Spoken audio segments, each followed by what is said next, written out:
Assalamualaikum warahmatullahi wabarakatuh. Salam sejahtera bagi kita semua. Salam rahayu, rahayu, rahayu. Jumpa kembali dengan YouTube Mambu Santri Channel. Alhamdulillah sahabat-sahabat, di kesempatan kali ini kita masih diberi kesehatan, kita masih diberi keselamatan, kita masih diberi banyak kenikmatan, sehingga di kesempatan kali ini kita masih bisa bertatap muka walaupun seperti biasa lewat medsos. Dan terima kasih kepada sahabat-sahabat semua yang selalu mendukung dari Mambu Santri Channel ini. Saya selalu mendoakan panjenengan semua, saya selalu mendoakan sahabat-sahabat semua. Semoga sahabat-sahabat semua selalu diberi keberkahan oleh Tuhan, selalu diberi keberkahan oleh Allah Subhanahu wa Ta'ala, sehingga bisa menjalani kehidupan ini dengan penuh kebahagiaan. Baik sahabat-sahabat, di kesempatan kali ini nanti kita akan membahas yaitu masih seputar khodam. Dan di sini kemarin ada yang mempertanyakan bahwa bagaimana kalau seumpama khodam itu tidak aktif gitu ya. Dan di kesempatan kali ini nanti kita akan membahas yaitu ciri-ciri khodam yang masih aktif, yang masih mendampingi tubuh kita. Seperti kita ketahui bersama bahwa khodam itu adalah jin yang mendampingi manusia, jin yang membantu manusia, jin yang bisa dijadikan perewangan oleh manusia. Dan itu berasal dari alam gaib gitu ya. Khodam itu bisa berasal dari garis keturunan maupun dari amalan-amalan tertentu. Dan di dalam tubuh manusia walaupun sudah ada khodam, itu ada khodam yang masih aktif dan khodam yang sudah tidak aktif walaupun masih di dalam tubuh manusia atau masih bisa mendampingi manusia. Dan bagaimana ciri-ciri khodam yang masih aktif, yang masih mendampingi manusia tersebut? Ciri-ciri yang pertama adalah orang tersebut sering bermimpi hal-hal yang spiritual ataupun hal-hal gaib. Itu ciri yang paling mudah, yang paling sering kita temui, bahwa orang yang didampingi khodam dan khodamnya itu masih aktif, maka orang tersebut itu sering bermimpi hal-hal gaib ataupun hal-hal yang berbau spiritual. Itu adalah ciri-ciri yang mudah kita temui di sekitar kita. Lalu ciri-ciri yang kedua adalah orang tersebut mampu merasakan kehadiran dari makhluk gaib. Bahkan orang tersebut bisa melihat dengan mata kepala bahwa dia bisa melihat hal-hal yang tidak bisa dilihat. Itu adalah ciri kedua bahwa orang tersebut mempunyai khodam yang masih aktif. Lalu ciri-ciri yang ketiga adalah energi orang tersebut sewaktu-waktu bisa naik secara drastis. Ciri-ciri yang ketiga ini adalah energi gaib dari orang tersebut secara mendadak itu bisa naik. Itu adalah ciri-ciri bahwa khodam orang tersebut masih aktif. Lalu ciri-ciri yang keempat adalah orang tersebut tidak disukai oleh lawan, ataupun orang tersebut banyak yang iri gitu ya. Orang tersebut diiri oleh orang-orang di sekitarnya karena kesuksesannya ataupun prestasi-prestasi yang diraih oleh orang yang berkhodam tersebut. Jadi orang di sekelilingnya itu pasti akan iri kepada orang yang berkhodam tersebut. Lalu ciri-ciri yang kelima adalah biasanya orang tersebut memiliki daya pikat yang sangat tinggi meskipun itu tidak disadarinya. Orang yang khodamnya masih aktif, secara otomatis dia itu mempunyai pengasihan, memiliki daya pikat, sehingga orang-orang yang di sekelilingnya itu akan selalu mendengarkan omongannya, selalu mematuhi apa yang diomongkan orang tersebut.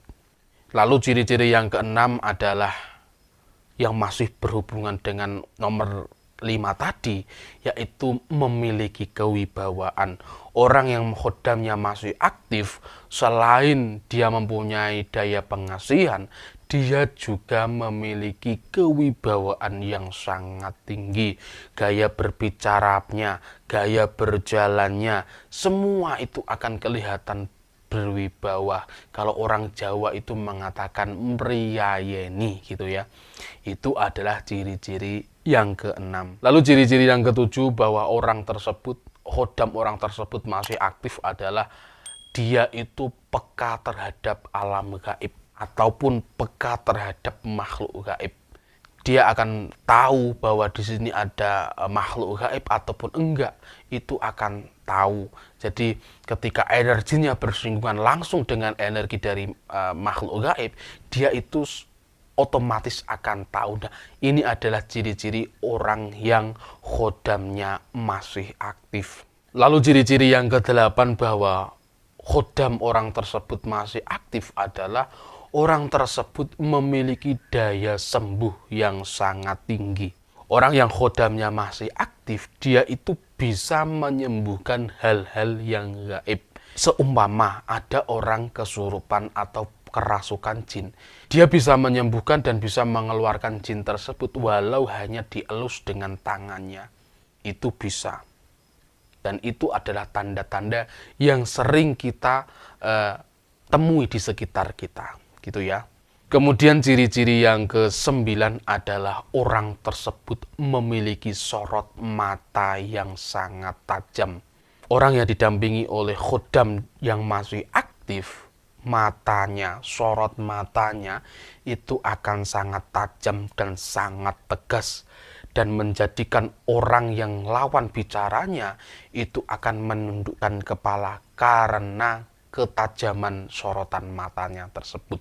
Lalu ciri-ciri yang ke-10 ataupun ciri-ciri yang terakhir, orang tersebut memiliki tutur kata yang penuh makna dan juga tegas. Orang yang khodamnya masih aktif, dari tutur katanya itu akan mengandung makna, dan juga dari perkataannya itu akan tegas, akan jelas. Dan itu adalah orang-orang yang khodamnya masih aktif. Nah, sahabat-sahabat, apakah dari ke-10 tanda-tanda ataupun ciri-ciri khodam yang masih aktif yang saya sampaikan tersebut ada pada diri Anda? Atau malah kesemuanya, ke-10 ciri-ciri tersebut ada pada diri Anda? Ketika salah satu di antara ke-10 itu ada pada diri jenengan, itu otomatis khodam jenengan, khodam Anda itu sudah aktif ataupun masih aktif gitu ya. Dan di setelah video ini nanti, insya Allah nanti kita akan membahas yaitu ciri-ciri khodam yang sudah tidak aktif atau cara mengaktifkan khodam yang sudah tidak aktif gitu ya. Dan bagi sahabat-sahabat semua, terima kasih yang sudah menonton video sampai detik ini. Saya ingatkan sekali lagi, ketika Anda memiliki khodam, jangan sampai Anda menyindirkan masalah Anda, jangan sampai Anda menyenderkan semua kepentingan kehidupan Anda itu kepada khodam. Tetapi senderkan semua, pasrahkan semua masalah Anda itu kepada Allah Subhanahu wa Ta'ala, kepada Tuhan yang Maha Esa. Karena sesungguhnya khodam adalah perantara kita untuk beribadah kepada Allah Subhanahu wa Ta'ala. Sekali lagi terima kasih bagi teman-teman yang masih menonton video sampai detik ini. Saya doakan semoga panjenengan selalu diberi keberkahan oleh Allah, selalu diberi keberkahan oleh Tuhan. Semoga itu menjadi amal soleh panjenengan semua. Dan mungkin cukup sampai di sini di kesempatan kali ini. Apabila ada kata-kata yang benar dari mulut saya dalam penyampaian saya di kali ini, itu semua adalah pertolongan dari Allah Subhanahu wa Ta'ala, pertolongan dari Tuhan yang Maha Esa.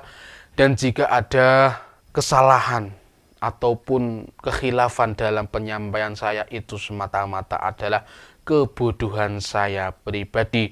Saya minta maaf yang sebesar-besarnya. Salam Rahayu, Rahayu, Rahayu. Wassalamualaikum warahmatullahi wabarakatuh.